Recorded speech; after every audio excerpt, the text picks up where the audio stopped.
السلام عليكم ورحمة الله وبركاته. بسم الله الرحمن الرحيم. الحمد لله رب العالمين. الصلاة والسلام على رسول الأمين وعلى آله وأصحابه أجمعين أما بعد. പ്രിയം നിറഞ്ഞ സുഹൃത്തുക്കളെ, സഹോദരന്മാരെ, പുതുവർഷം പുതിയ ജീവിതം എന്നൊരു വിഷയത്തിൽ നമ്മുടെ ജീവിതത്തിലേക്ക് കടന്നു വരാനിരിക്കുന്ന 2024 കഴിഞ്ഞു 2025 പ്രവേശിക്കാൻ പോകുന്ന ഒരു സന്ദർഭത്തിൽ ഏതാനും ചില കാര്യങ്ങൾ സ്വയം ഓർമ്മിപ്പിക്കുവാനും മറ്റുള്ളവരെ ഓർമ്മിപ്പിക്കുവാനുമാണ് ഈ ഒരു തസ്കിയത്ത് ക്ലാസ്സിലൂടെ ഏതാനും ചില സമയം ഉപയോഗപ്പെടുത്തുന്നത്. വിശ്വാസികളെ സംബന്ധിച്ച് ഒരു പുതുവർഷം എന്ന് പറയുന്നത് മുഹറം മാസം ആരംഭിക്കുന്ന സന്ദർഭത്തിലാണ്.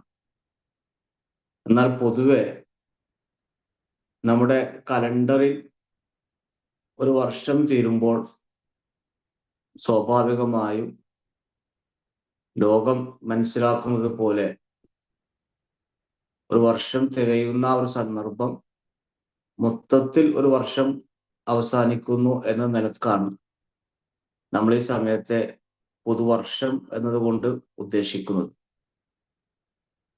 ഒരുപാട് പ്രതീക്ഷകളും സ്വപ്നങ്ങളും ആഗ്രഹങ്ങളും 2024 ചെയ്യാൻ കഴിയാതിരുന്നതും അതേപോലെ തന്നെ മടിയോടെ നമ്മളൊക്കെ മാറ്റിവെച്ചതുമായ നിരവധി കാര്യങ്ങൾ 2025 വരുന്ന സന്ദർഭത്തിൽ നമുക്കെല്ലാവർക്കും അനുഷ്ഠിക്കേണ്ടതുണ്ട്.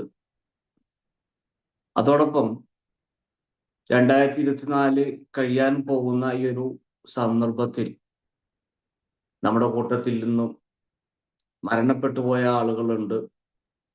രോഗികളായി ഇപ്പോഴും ഹോസ്പിറ്റലുകളിലും വീടുകളിലും കിടക്കുന്നവരുണ്ട്. കടബാധ്യതകളുടെ പിടിയിൽ അമർന്ന് മാനസികമായി ശാരീരികമായി പ്രയാസങ്ങളും ദുഃഖവും സങ്കടവും ഒക്കെ സഹിക്കുന്ന നിരവധി ആളുകളുമുണ്ട്.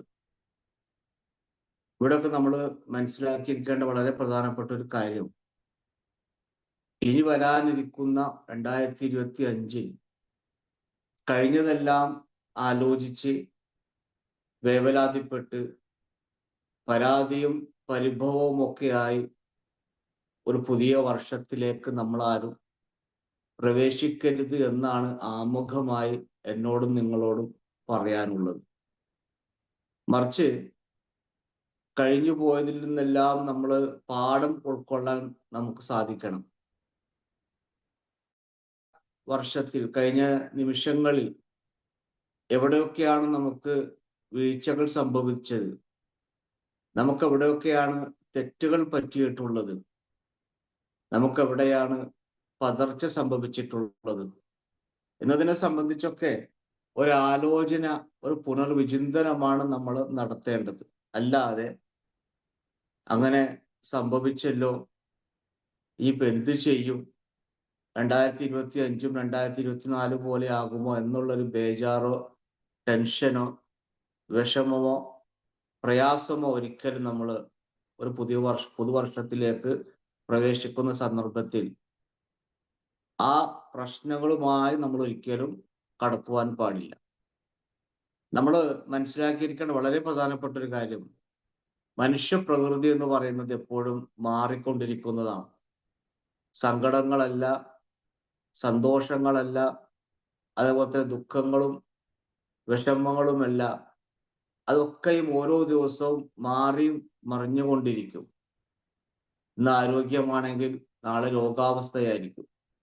ഇന്ന് വലിയ രോഗത്തിന്റെ പിടിയിലാണെങ്കിൽ നാളെ ആ രോഗമൊക്കെ അവസാനിച്ച് പൂർണ്ണ ആരോഗ്യവാനായി നമുക്ക് പ്രവേശിക്കുവാൻ സാധിക്കും. ഇതെല്ലാം മാറി മാറി വരുന്ന നമ്മുടെയൊക്കെ ജീവിതത്തിലെ അവസ്ഥകളാണ്. നമ്മൾ ആലോചിച്ച് നോക്കിയേ, ചന്ദ്രന്റെ വരവ് തന്നെ, ചന്ദ്രൻ ആകാശത്ത് വരുന്ന സന്ദർഭത്തിൽ ഒരു നേരിയ രേഖ പോലെയായിരിക്കും. ഓരോ ദിവസം കഴിയുന്തോറും ആ രേഖക്ക് മാറ്റം സംഭവിച്ച് പൂർണ്ണചന്ദ്രനായി മാറുകയും അവസാനം എങ്ങനെയാണോ ചന്ദ്രൻ വന്നത് ആ രൂപത്തിലേക്ക് അത് ഇല്ലാതായി അതിങ്ങനെ അലിഞ്ഞു പോവുകയാണ്. പിന്നെയും അത് ആവർത്തിക്കാൻ, ഇനി മഴയാണെങ്കിലും വെയിലാണെങ്കിലും എന്താണെങ്കിലും പ്രകൃതിയിൽ റബ്ബ് സുബ്ഹാനഹു വ തആല ഓരോ കാര്യങ്ങള് മാറ്റിക്കൊണ്ടിരിക്കുകയാണ്. അപ്പൊ അതുപോലത്തെ നമ്മുടെ ജീവിതവും ഇന്നുള്ള സങ്കടങ്ങളും ഇന്നുള്ള പ്രയാസങ്ങളും ഇന്നുള്ള ബുദ്ധിമുട്ടുകളും എല്ലാം മാറി മറ്റൊരു ദിവസം നമ്മളൊക്കെ ജീവിതത്തിൽ സന്തോഷവും സമാധാനവും വരും എന്നുള്ളതാണ്. അതുകൊണ്ട് നമ്മുടെ ജീവിതം ഏത് അവസ്ഥയിലാണെങ്കിലും ഏത് പ്രതിസന്ധികളിലൂടെ കടന്നു പോകുന്ന കാര്യമാണെങ്കിലും എങ്ങനെയൊക്കെ തന്നെയാണെങ്കിലും അള്ളാഹുവിനാണ് സർവസ്തുതിയും. ഇത് നമ്മളൊന്ന് ശരിക്കും നമ്മുടെ മനസ്സിനെ പഠിപ്പിക്കേണ്ട ഒരു കാര്യമാണ്. എൻ്റെ ജീവിതം ഏത് അവസ്ഥയിൽ കടന്നു പോയാലും, നമ്മൾ പറഞ്ഞ രോഗമാണെങ്കിലും ആരോഗ്യമാണെങ്കിലും ഏതവസ്ഥയിലും അള്ളാഹുവിനാണ് സർവസ്തുതിയും. എൻ്റെ റബ്ബ്, എൻ്റെ പടച്ചവൻ, എൻ്റെ അള്ളാഹു വിധിച്ചതല്ലാത്ത യാതൊന്നും എൻ്റെ ജീവിതത്തിൽ സംഭവിക്കുന്നില്ല എന്ന ഒരു തിരിച്ചറിവ് നമുക്ക് ആദ്യം ഉണ്ടായിരിക്കണം.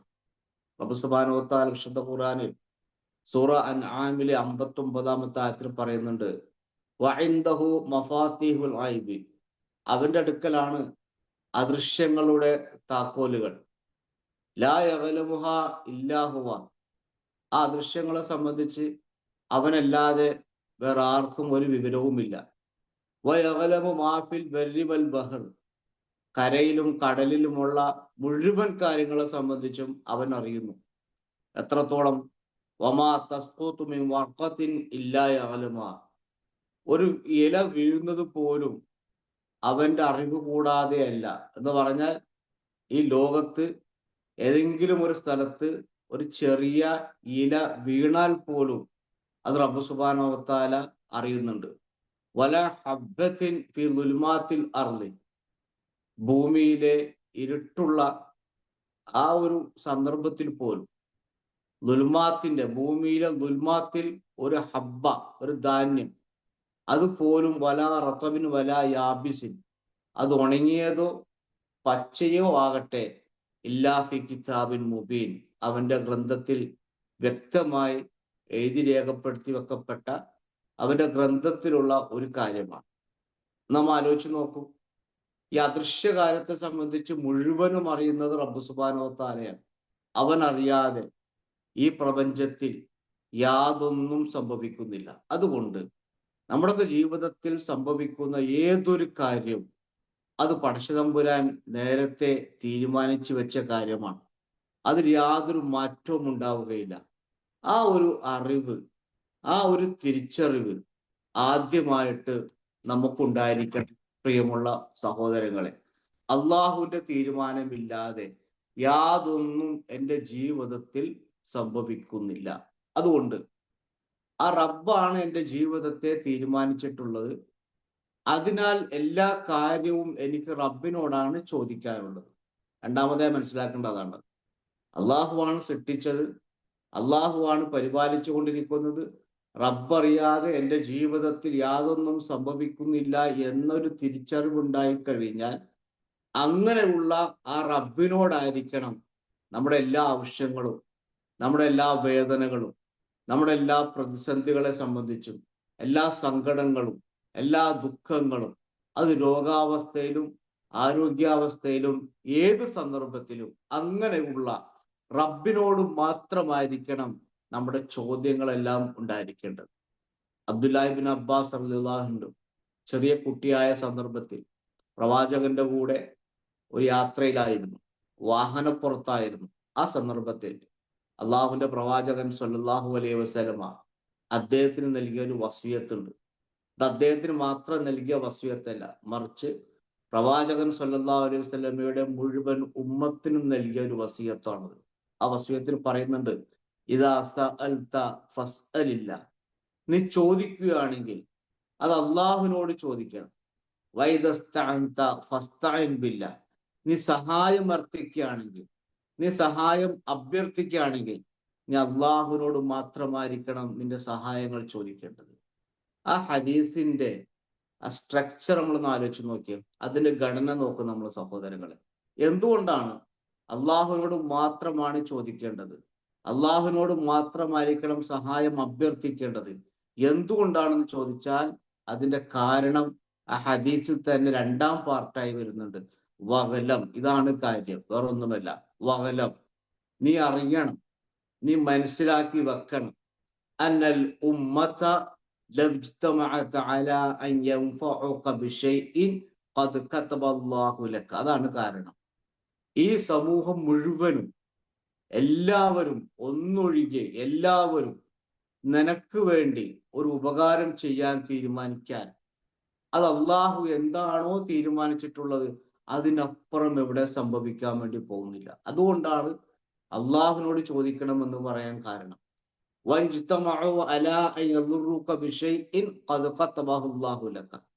അള്ളാഹു നിനക്കൊരു ഉപകാരം തീരുമാനിച്ചിട്ടുണ്ടെങ്കിൽ ആ ഉപകാരത്തെ തടുക്കുവാൻ, അല്ലെങ്കിൽ ആളുകൾക്ക് നിന്നെ ഒരു ഉപദ്രവം ഉണ്ടാക്കുവാൻ, അതൊന്നും ഒരാൾക്കും പറ്റുന്നൊരു കാര്യമല്ല.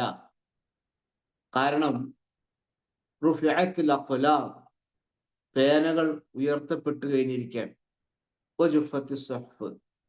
രേഖകൾ, ഏടുകളെല്ലാം ഉണങ്ങിയിരിക്കുന്നു എന്ന് പറഞ്ഞാൽ റബ്ബ് തീരുമാനിച്ച കാര്യങ്ങളെല്ലാം അത് അവിടെ ഇങ്ങനെ കിടക്കുന്ന വിഷയമാണ്. ഒരാൾക്കും നിന്റെ ജീവിതത്തിൽ ഇടപെടാൻ സാധിക്കില്ല. റബ്ബ് തീരുമാനിച്ച ഒരു കാര്യവും മാറ്റാൻ കഴിയില്ല. അള്ളാഹു നിനക്കൊരു ഉപകാരം തീരുമാനിച്ചു വെച്ചിട്ടുണ്ടെങ്കിൽ ആ ഉപകാരത്തെ തടുക്കുവാൻ സാധിക്കില്ല. അള്ളാഹു നിന്റെ ജീവിതത്തിൽ ഏതെങ്കിലും തരത്തിലുള്ള പ്രയാസങ്ങളോ ദുഃഖങ്ങളോ പരീക്ഷണങ്ങളോ ഉണ്ടാക്കി വെക്കാൻ തീരുമാനിച്ചിട്ടുണ്ടെങ്കിൽ അതെല്ലാം മാറ്റിയിട്ട് അത് നേരെ തിരിച്ച് ഒരു സന്തോഷവും ഒരു സമാധാനവും നൽകാൻ ഒരാൾക്കും സാധിക്കില്ല.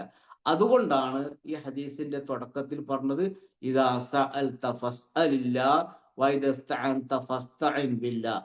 സഹായങ്ങളും അഭ്യർത്ഥനകളും എല്ലാം നീ അർപ്പിക്കേണ്ടത് നിന്നെ സൃഷ്ടിച്ച് പരിപാലിച്ചു കൊണ്ടിരിക്കുന്ന റബ്ബിന്റെ മുമ്പിലായിരിക്കണം. ആ റബ്ബിന് മാത്രമേ നിന്റെ അവസ്ഥകളെ മാറ്റുവാൻ സാധിക്കുകയുള്ളൂ.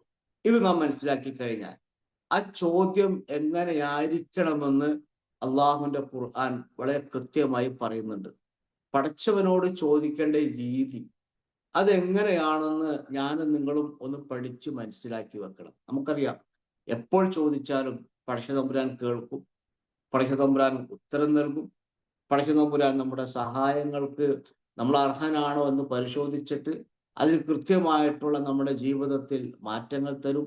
എന്നാലും എപ്പോൾ ചോദിച്ചാലും കിട്ടുമെങ്കിൽ പോലും അള്ളാഹുവിന്റെ പ്രവാചകനും വിശുദ്ധ ഖുർആനും എങ്ങനെ ചോദിക്കണമെന്നും ഏത് സന്ദർഭത്തിൽ ചോദിക്കണമെന്നും കൃത്യമായി നമ്മെ പഠിപ്പിച്ചിട്ടുണ്ട്.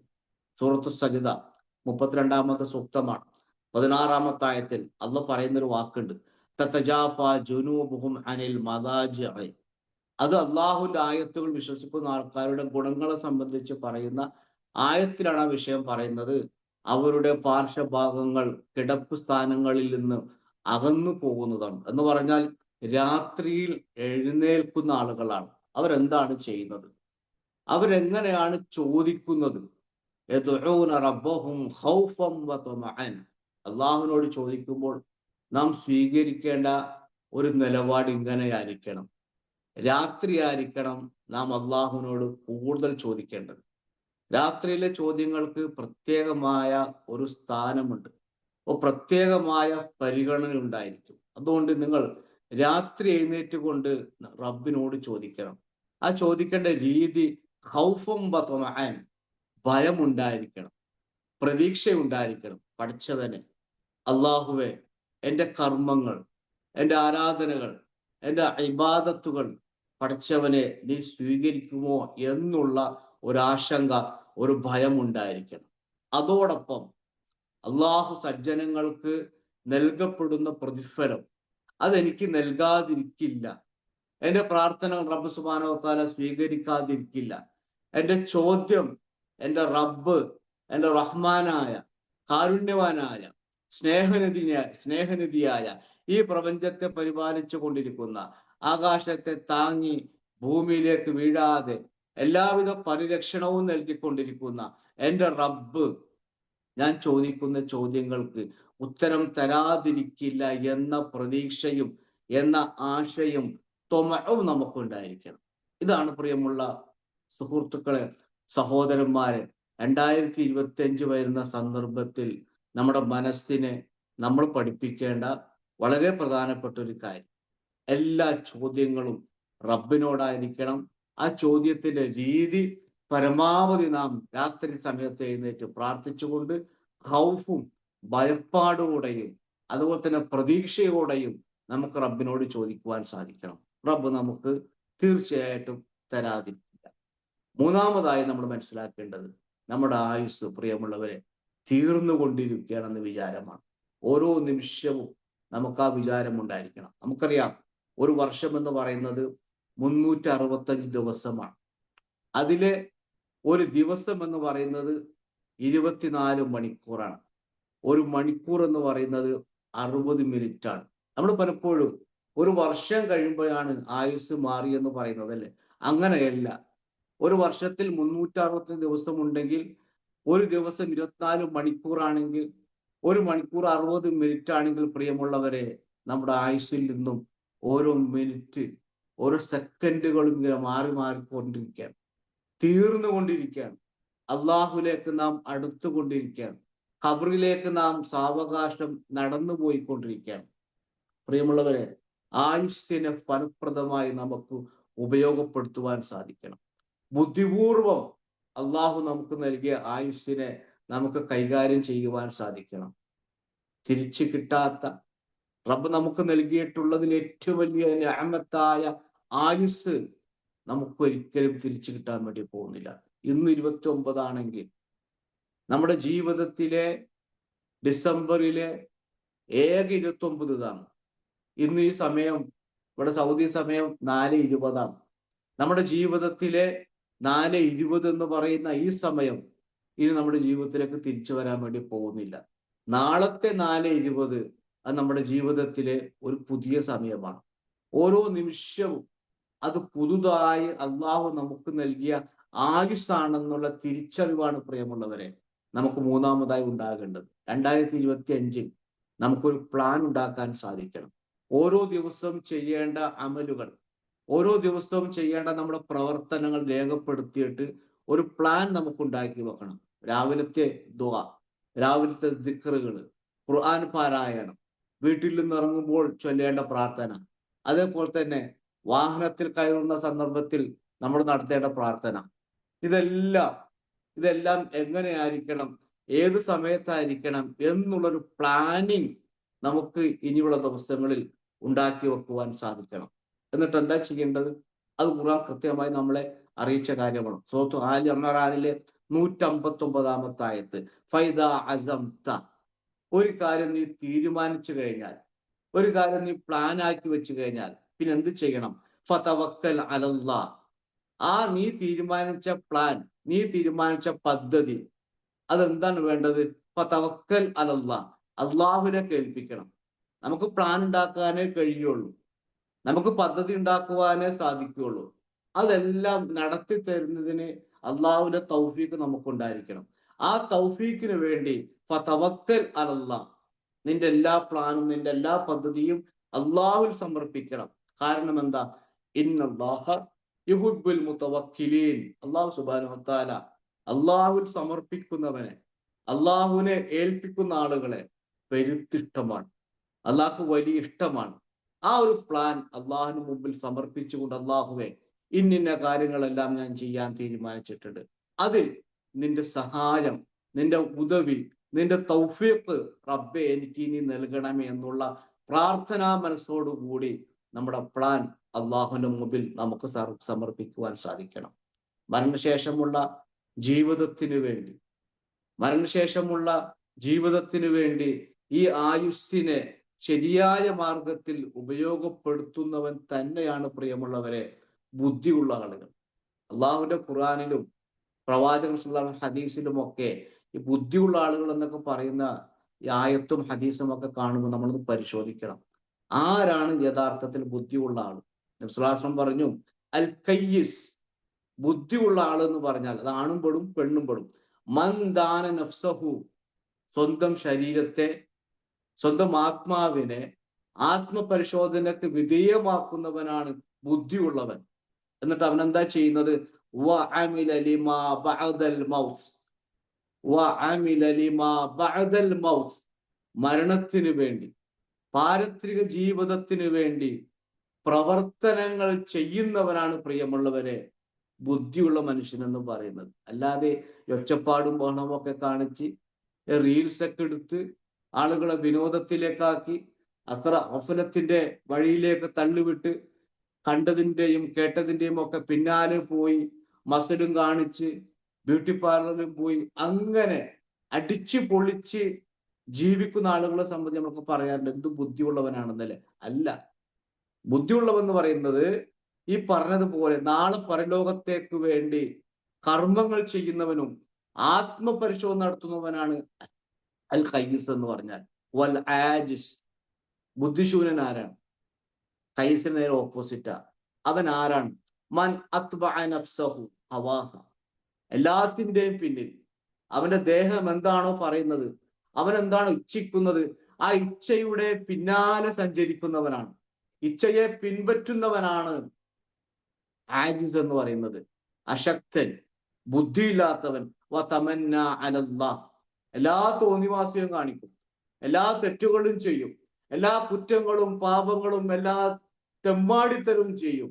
എന്നിട്ട് അവൻ പറയുകയും ചെയ്യും വതമന്ന അലല്ലാഹ്, അള്ളാഹു എനിക്ക് പുറത്തു തരും, അള്ളാഹു എനിക്ക് മാപ്പ് തരും, അള്ളാഹു കാരുണ്യവാനാണ്, അള്ളാഹു സ്നേഹമുള്ളവനാണ്, എന്റെ വീഴ്ചകളെല്ലാം റബ്ബ് സുബ്ഹാനഹു വ തആല മായ്ച്ചു തരും എന്ന് അള്ളാഹുവിൽ പ്രതീക്ഷ വെച്ച് പുലർത്തുകയും ദുനിയാവിൽ സകലമാന തെറ്റുകളും കുറ്റങ്ങളും പാപങ്ങളും ചെയ്ത് ജീവിക്കുന്നവനാണ് ആജിസ് എന്ന് പറയുന്നത്.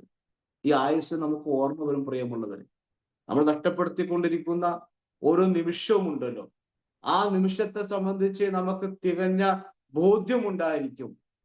എത്ര കൃത്യമായിട്ടാണ് റബ്ബ് സുബ്ഹാനഹു വ തആല ആ വിഷയം നമ്മെ പഠിപ്പിക്കുന്നത്. ലൗലാ അഖർതനി ഇലാ അജലിൻ ഖരീബ്, അല്ലാഹുവേ ഒരു അല്പ നിമിഷം, അല്പനേരത്തേക്ക് എന്നെ നീ പിന്തിച്ചിട്ട് കൊണ്ടുവാ തമ്പുരാനെ. ഫഅസ്വദ്ദഖ വഅകും മിനസ് സ്വാലിഹീൻ, ഞാൻ സ്വതക്ക ചെയ്യാം, ഞാൻ ധർമ്മം ചെയ്യാം. വഅകും മിനസ് സ്വാലിഹീൻ, എന്റെ കഴിഞ്ഞു പോയ ജീവിതത്തെ പോലെ ആയിരിക്കില്ല ഇനി. എത്ര മനോഹരമായിട്ട് അള്ളാഹുവിന്റെ കാരുണ്യം നിറഞ്ഞു തുളുമ്പുന്ന ഖുർആൻ ആ വിഷയം നമ്മെ പഠിപ്പിക്കുകയാണ്. വഅകും മിനസ് സ്വാലിഹീൻ, എന്റെ കഴിഞ്ഞു പോയ നിമിഷങ്ങളെ പോലെ, കഴിഞ്ഞു പോയ ജീവിതത്തെ പോലെ ആയിരിക്കില്ല തമ്പുരാനെ, ആയിരിക്കില്ല റബ്ബേ ഇനിയുള്ള എന്റെ ജീവിതം, ഞാൻ നല്ല മനുഷ്യന്മാരുടെ കൂട്ടത്തിൽ പെടാം അല്ലാഹുവേ എന്ന് പറഞ്ഞുകൊണ്ട് കരഞ്ഞ് അട്ടഹസിച്ച് നിലവിളിക്കുന്ന ഒരു സന്ദർഭം ആയുഷ് നഷ്ടപ്പെടുത്ത ആളുകൾക്ക് വരാനുണ്ട് പ്രിയമുള്ളവരെ. അള്ളാഹ് പറയുകയാണ് വലയുഅഖിറുല്ലാഹു നഫ്സൻ ഇദാ ജാഅ അജ്ലുഹാ വല്ലാഹു ഖബീറും ബിമാ തഅമലൂൻ. ഒരു മനുഷ്യനെ, ഒരാളെയും അവന്റെ അജല്, അവന്റെ കാലാവധി വന്നു കഴിഞ്ഞാൽ, മരണം എത്തിക്കഴിഞ്ഞാൽ ഒരു മനുഷ്യനെയും ഒരു സെക്കൻഡ് പോലും പിന്തിച്ചിട്ട് കൊണ്ടുപോവുകയില്ല. അള്ളാഹു സുബ്ഹാനഹു വ തആല നിങ്ങൾ പ്രവർത്തിക്കുന്നതിനെ സംബന്ധിച്ച് കൃത്യമായിട്ട് അറിയുന്നവനാ. സൂറ അൽ മുനാഫിഖൂനിലെ 10-11 ആയത്തുകളാണ്. ഇനിയുള്ള ദിവസങ്ങൾ ആത്മവിചാരണക്കുള്ള ദിവസമാണ്. നമുക്കൊന്ന് മാറ്റി വെച്ചുകൂടെ? ഈ തിരക്കൊക്കെ മാറ്റിയിട്ട്, ഒച്ചപ്പാടും ബഹളവും ഒക്കെ മാറ്റിയിട്ട് റബ്ബിലേക്ക് അടുക്കുവാൻ എന്തൊക്കെ ചെയ്യാനുണ്ട് എന്നതിനെ സംബന്ധിച്ചുള്ള ഒരു വിചാരത്തിലേക്ക് ഇനിയുള്ള ദിവസത്തിലേക്ക് പ്രിയമുള്ളവരെ നമുക്കൊന്ന് കടന്നുകൂടെ പ്രിയപ്പെട്ടവരെ. ഒരിക്കൽ അള്ളാഹുവിന്റെ പ്രവാചകൻ സ്വല്ലല്ലാഹു അലൈഹി വസല്ലമയോട് ചോദിക്കപ്പെട്ടു, യാ റസൂലല്ലാഹ്, അള്ളാഹുവിന്റെ റസൂലെ, അയ്യുന്നാസ് ഖൈർ, മനുഷ്യന്മാരുടെ കൂട്ടത്തിൽ ഏറ്റവും ഉത്തമനായ, ഏറ്റവും ഖൈറായ, ഏറ്റവും യോഗ്യനായ മനുഷ്യൻ ആരാണ് പ്രവാചകരെ എന്ന് ചോദിക്കപ്പെട്ടപ്പോൾ ഖാല, അള്ളാഹുവിന്റെ ഹബീബായ പ്രവാചകൻ സ്വല്ലല്ലാഹു അലൈഹി വസല്ലം പറഞ്ഞു, മൻ ത്വാല ഉംറുഹു വഹസുന അമലുഹു. പടച്ച തമ്പുരാൻ ഒരു മനുഷ്യനിക്ക് ആയുസ് കൊടുത്തു, ദീർഘമായ ആയുസ് കൊടുത്തു.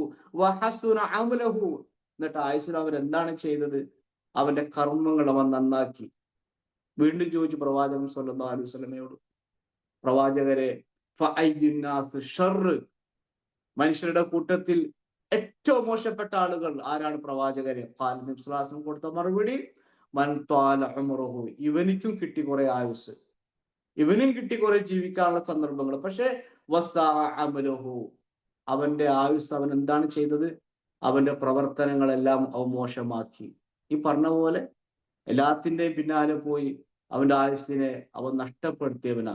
ഇമാം തുർമുദ് റിപ്പോർട്ട് ചെയ്ത ഹദീസാണ് പ്രിയമുള്ളവർ.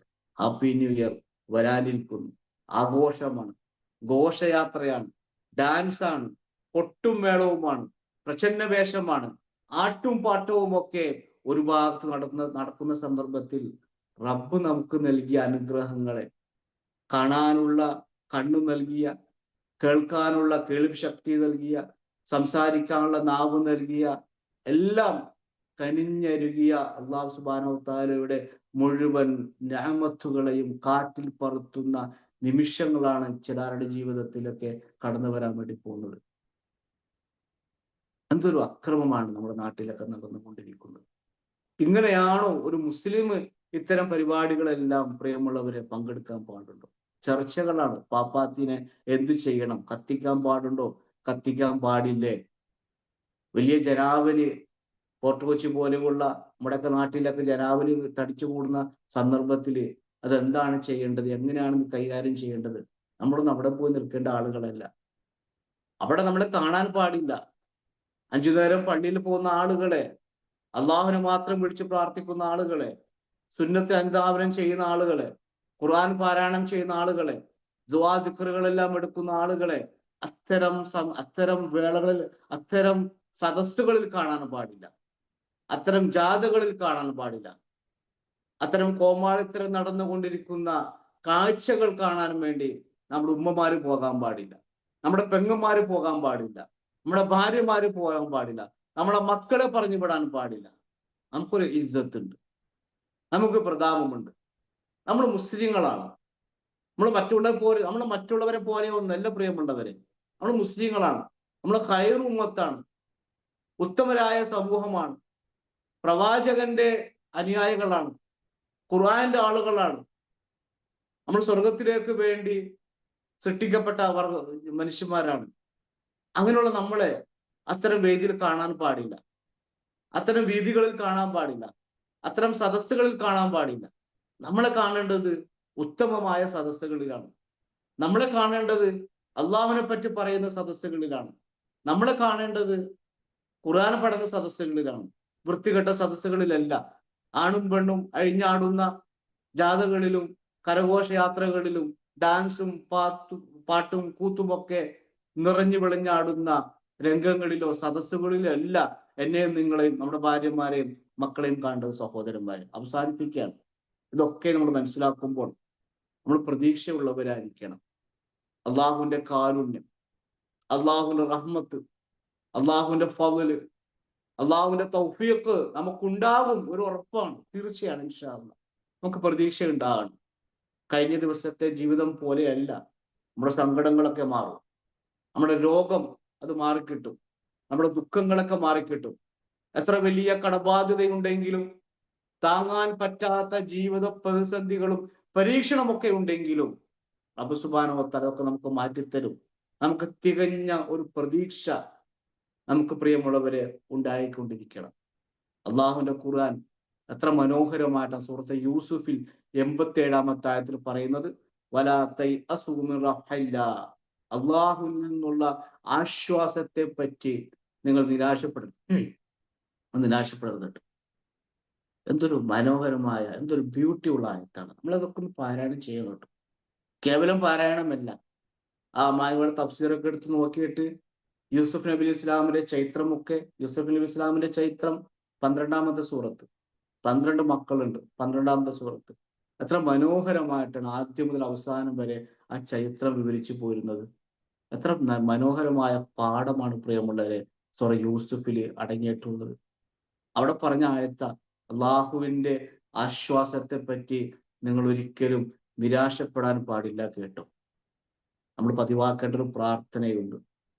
ഈ ഒരു 2025 വരുന്ന സന്ദർഭത്തിൽ നമ്മളൊന്ന് പറഞ്ഞ് പഠിച്ച് അർത്ഥം മനസ്സിലാക്കി ഹൃദയസ്ഥമാക്കേണ്ട വളരെ അർത്ഥവത്തായ നമ്മുടെയൊക്കെ ജീവിതത്തെ മാറ്റിമറിക്കാൻ സാധ്യതയുള്ള,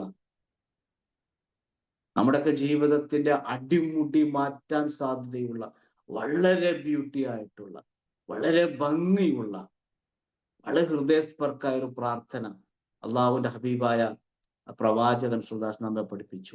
2 ഖുർആൻ ക്ലാസ്സിലൊക്കെ പങ്കെടുക്കുന്ന ആൾക്കാരാണല്ലോ നമ്മളെല്ലാവരും.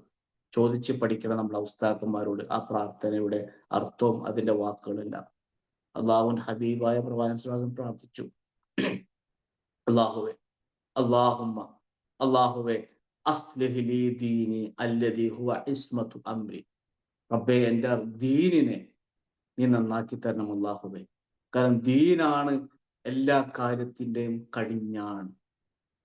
നമ്മളെ ദീനാണ് നിയന്ത്രിക്കുന്നത്. ദീനിലെ നിയമമാണ് നമ്മളെ നിയന്ത്രിക്കുന്നത്. ദീനിലെ കൽപ്പനകളാണ് നമ്മളെ നിയന്ത്രിക്കുന്നത്. അതുകൊണ്ട് അള്ളാഹുവെ, എൻ്റെ ദീനിനെ നീ നന്നാക്കി താ തമ്പുരാനെ. അതാണ് എൻ്റെ ജീവിതത്തിന്റെ കടിഞ്ഞാൺ. വഅസ്ലിഹ് ലീ ദുനിയായ. റബ്ബേ, പടച്ചവനെ, എൻ്റെ ദുനിയാവിനെ നീ നന്നാക്കി താ തമ്പുരാനെ. കാരണം എന്താ?